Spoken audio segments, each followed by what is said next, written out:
Hello?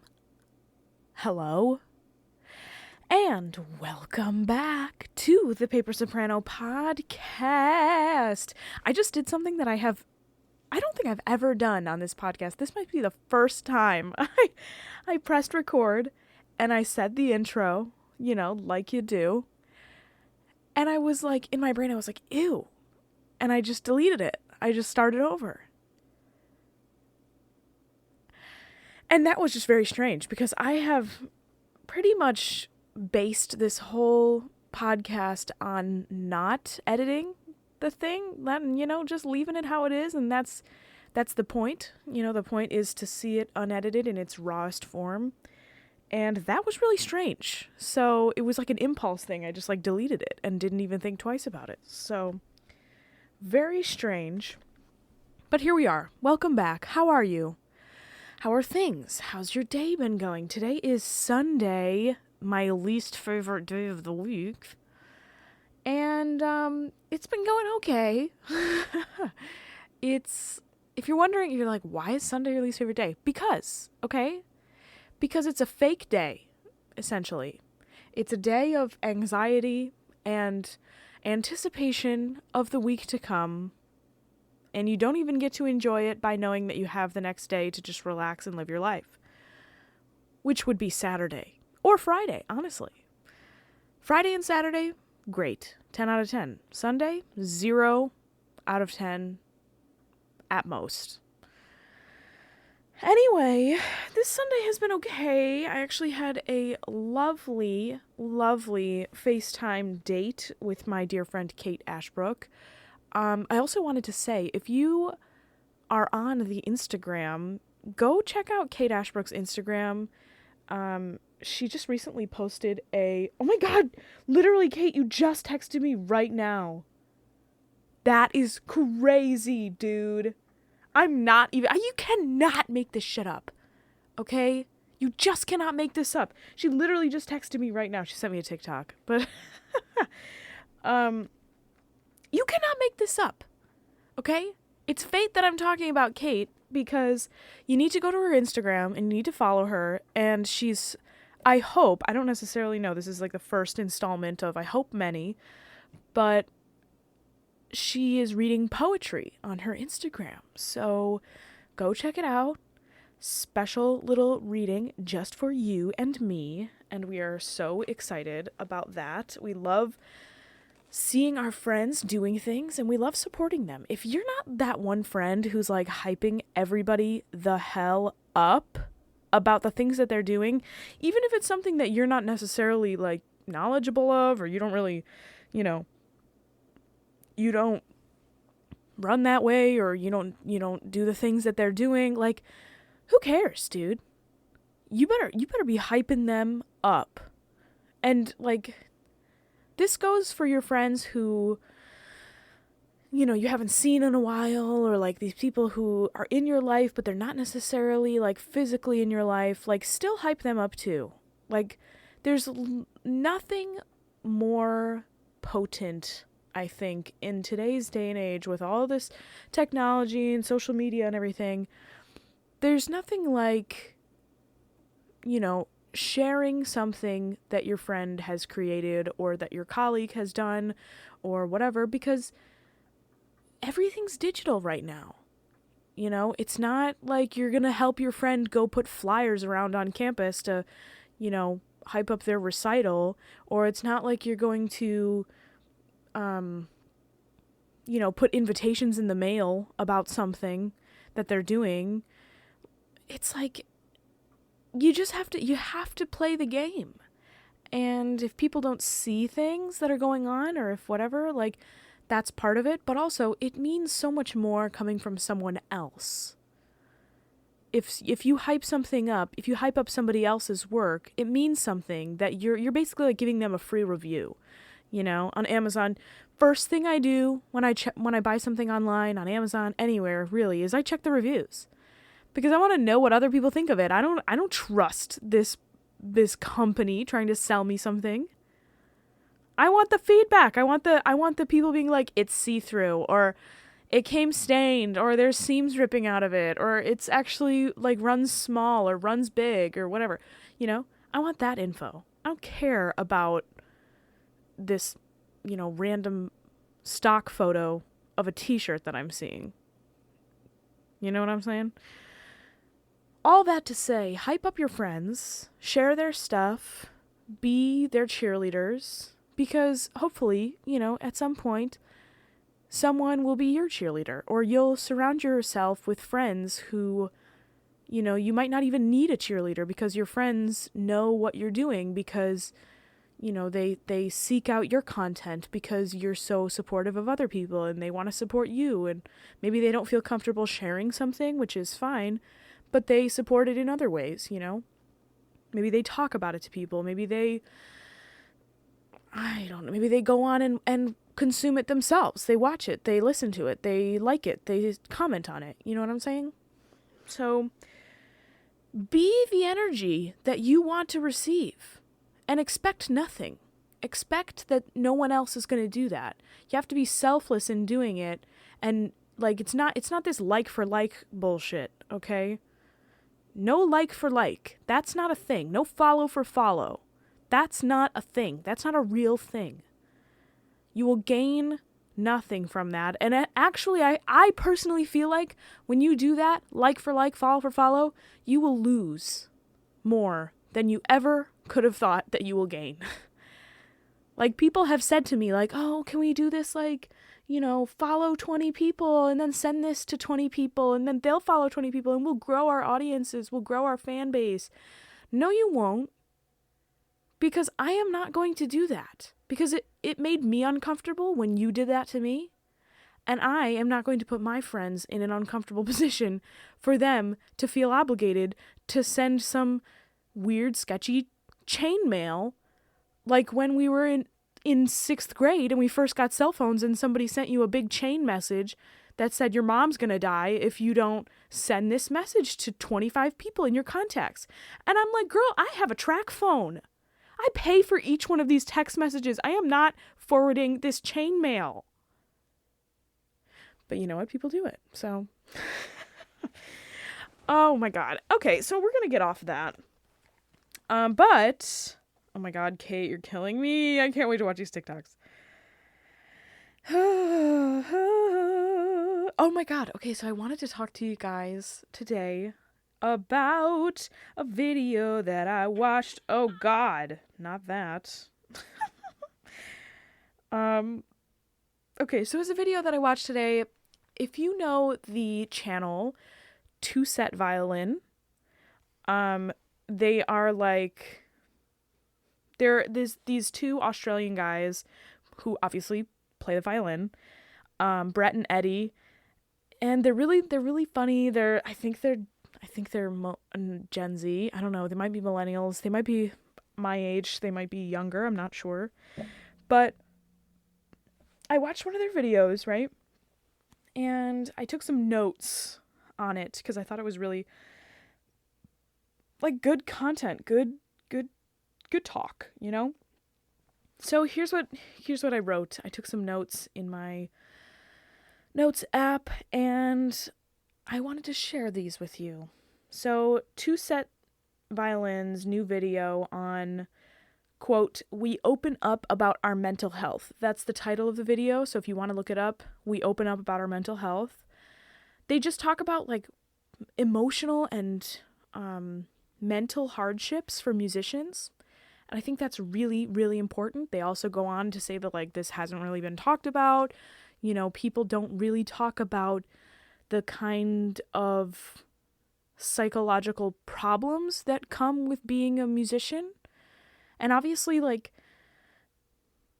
you can probably bet a lot of money that it's going to be different for every person, every scenario, but there are some similarities that come through musicians. Like, it's different, obviously, for a viola player as it is for a mezzo-soprano, then it's different for a tuba player than it is for a percussionist. You know what I mean? Like, it's all different, but still. And they also talk about how nobody really tells young musicians how to handle these problems, if that makes any sense, like how to deal with psychological issues that might come up, or like injury or anything. So they share their personal experiences and like what they've seen in the industry thus far. They both went to a conservatory, I believe. They went to university pretty recently. And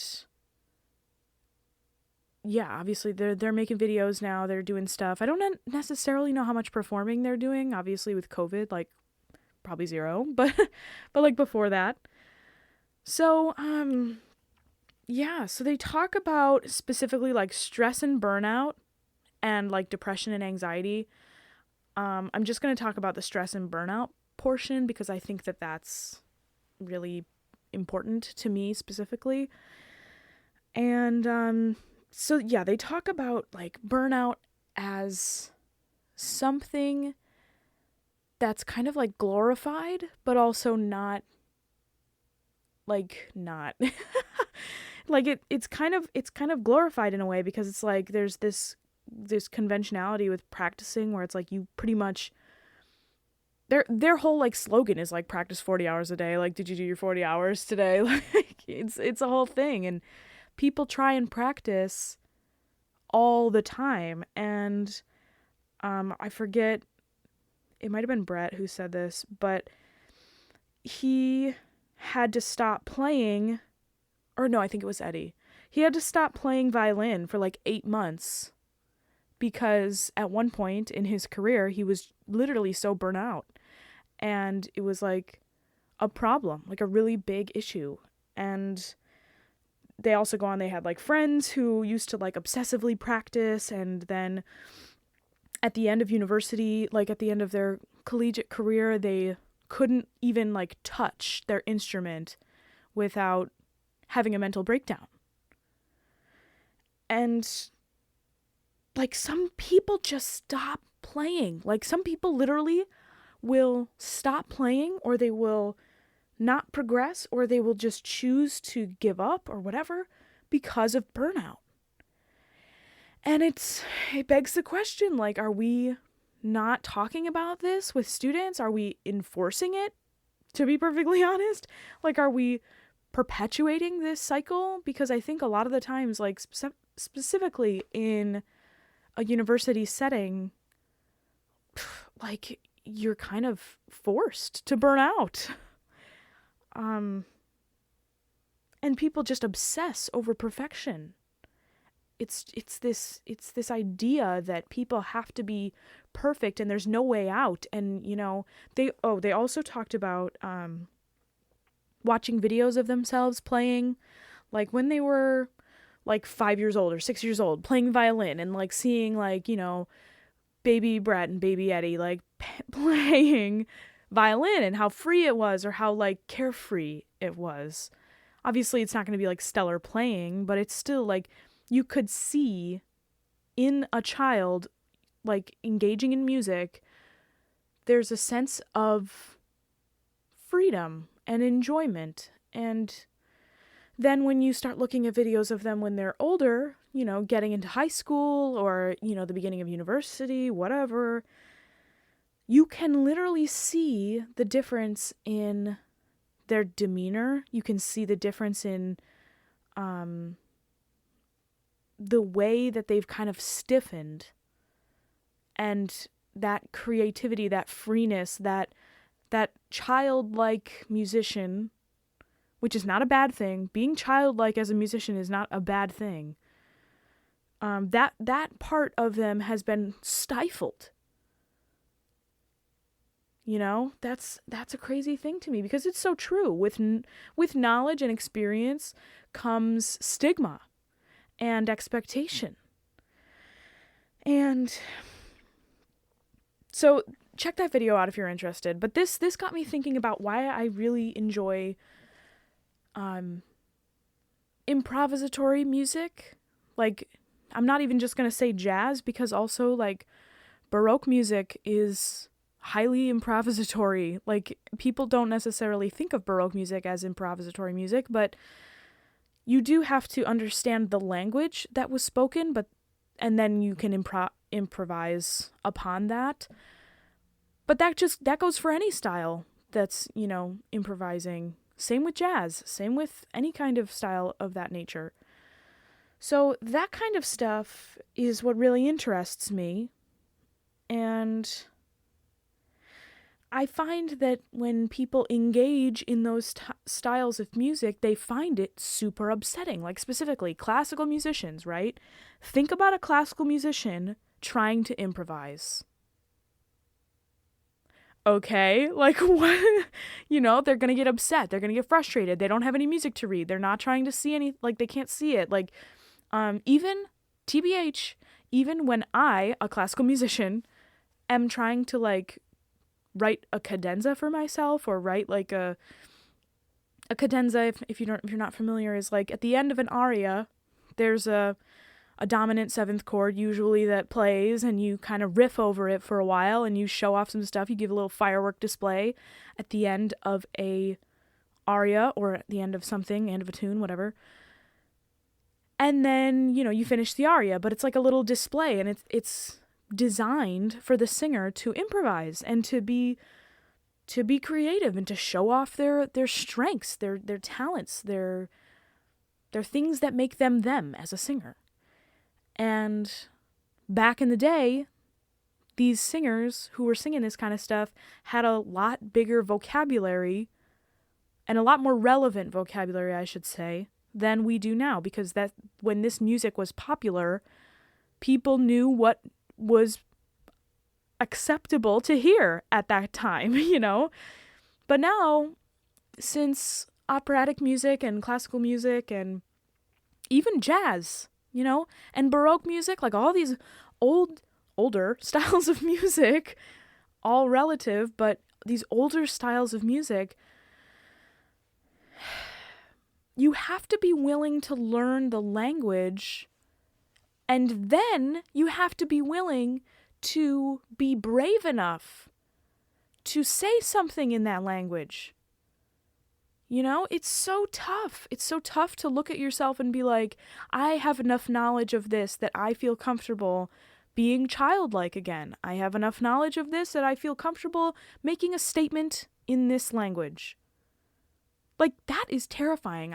Think about it as if you were a foreign exchange student and you come to a different country and you walk in and you're like, what's up? Hey. It's going to be a long, long time before you can actually communicate your truest feelings, your truest emotions in that foreign language. I can barely do it in English, for Christ's sake. So I think the intimidation, going back to Brett and Eddie, TwoSet Violin, I think the intimidation, that stifling of creativity that leads to burnout and stress and obsessive practicing, I think that comes from a lack of confidence in the language. And of course, knowledge is power, so, practicing would, in theory, solve that confidence issue. But I think sometimes we're a little bit narrow-minded in our ideas of practicing. I think that sometimes people should think more about active listening, and a lot of it.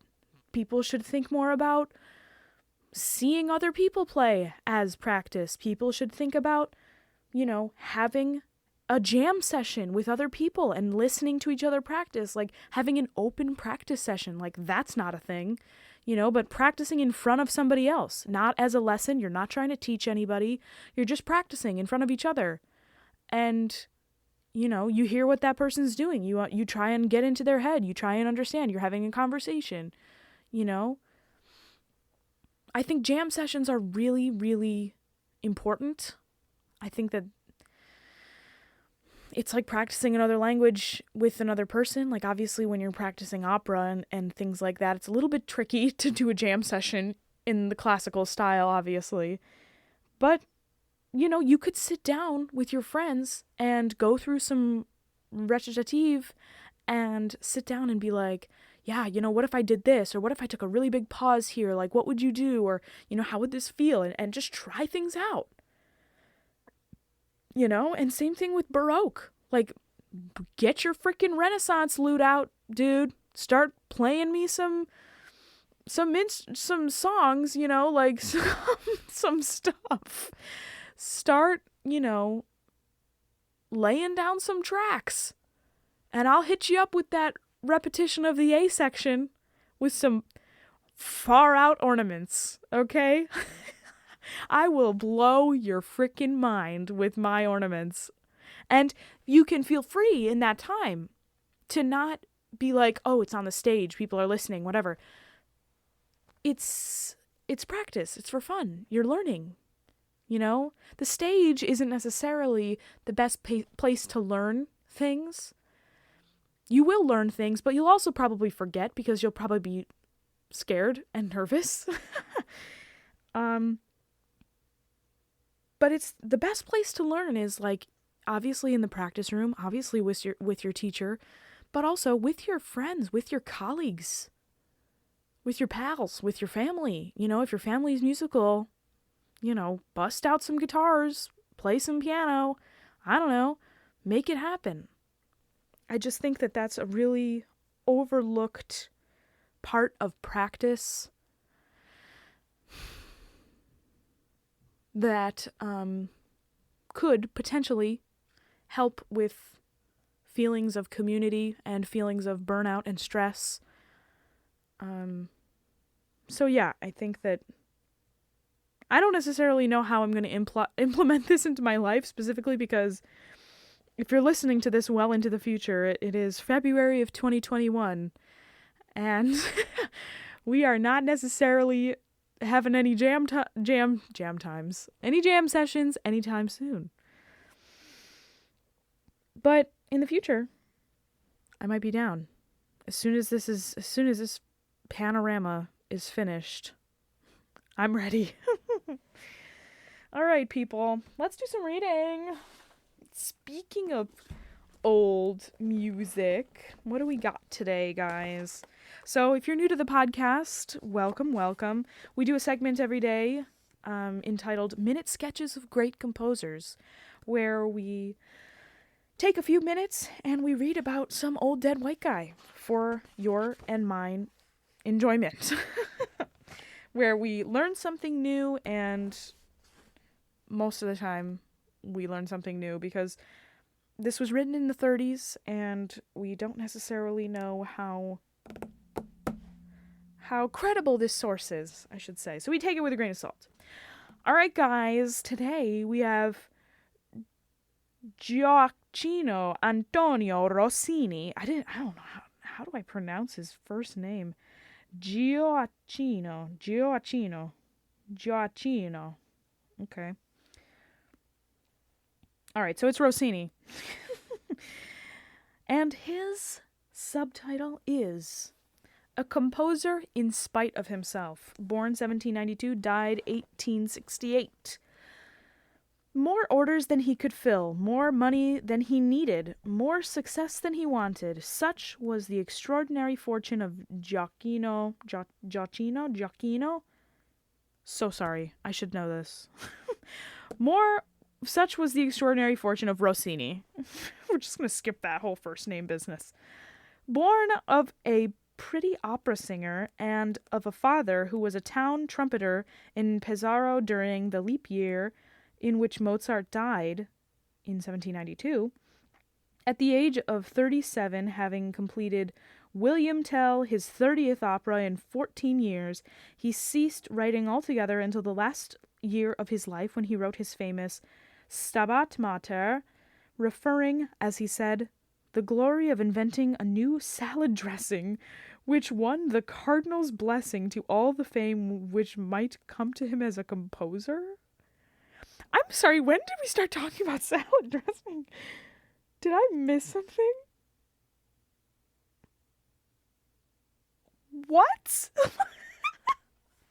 What on earth? What is this salad dressing thing? Okay, we're gonna move right along because I am so confused, but we just gotta keep going. Endowed with an angel's voice, he sang in churches at the age of 10. At 12, he sang in opera or played in played the piano, which then accompanied the orchestra. At 14, he wrote his first opera. At 18, he had one performed at Naples, and at 20, another at La Scala in Milan, the climax of any opera composer's career. Damn, okay. Flex on all of us.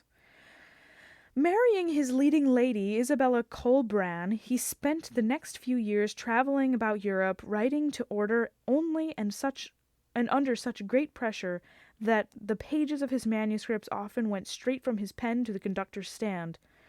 Everywhere he was the rage. Even the arrival of Napoleon himself in the same town could not quench the tutto furore, which accompanied his presence. Quote, "There need be no ceremony between emperors," end quote, and the little Corsican when they met. Oh, said the little Corsican when they met. After singing duets with King George IV in London, it is astonishing that he set himself up as an autocrat of musical Paris, wielding great influence, even as he did in Italy, where Donizetti and Bellini flattered him with their imitations. The opera buffa he converted to comedies such as The Barber of Seville and The Daughter of the Regiment, and to the opera seria he gave new energy with his Tancred, Cerimarius, and others. Many innovations which suggest Italian opera to lay mind are ascribed to him, such as the introduction of the brass band and the ardent prayer, the instrumental accompaniment of the recitative which Monteverdi first introduced, and the crescendo, that mounting repetition of a phrase. Adelina Patti, Christine Nilsson, and Albani sang at his funeral. His fortune he dedicated to the establishment of the Foundation Rossini in Paris, where musicians may be as lazy as they like in their old age, his own idea of heaven and earth. Ooh, girl, a composer after my own heart. Yeah, all right. Still a little bit perplexed with the whole salad dressing thing. I wonder if I can figure it out. If anybody understands what they mean by that, let me read that sentence again. Okay, here we go. At the age of 37, having completed William Tell, his 30th opera in 14 years, he ceased writing altogether until the last year of his life, when he wrote his famous Stabat Mater, preferring, as he said, the glory of inventing a new salad dressing, which won the cardinal's blessing to all the fame which might come to him as a composer. Okay, duh. Okay, so he wrote like a really famous piece, but he preferred the fame he got from inventing a new salad dressing. Ha ha ha, that's so quirky. Ha ha, that's so fun. You're so different. You're not like other composers, Rossini. You're so different. You're so funny. You're so quirky. You make salad dressing. You make salad dressing. I wonder what kind it was. Probably a balsamic, let's be real. Yeah, probably a vinaigrette, you know? All right, people, I gotta get out of here. I need to do some practicing myself. Oh, God. I'm a little bit dreading it, TBH, but you just gotta do it. You gotta do it every day. All right, so I hope you enjoyed this podcast episode. This, of course, is the Paper Soprano podcast, and I am your host, Heidi Schneider. I hope that you enjoyed this episode. I'm gross. I'm disgusting. Alrighty, people. If you want to support this podcast, you can do so by subscribing to the YouTube channel. We're a little family of 12. We've got some religious listeners here. If you'd like to join them, feel free. You can also comment on this video. Comment down below what type of salad dressing you think Rossini made. I'm convinced. I think it's probably a balsamic. Let's be real. And you can like this video if you feel so compelled, but don't ever feel pressured to do so. This is just a fun little side project, and I'm happy enough to just have a chat with all y'all every day. So, that being said, I hope you have a wonderful morning, afternoon, evening, or night, whenever you happen to be listening to this. And I'll talk to y'all tomorrow. Okay, love you, mean it. Bye.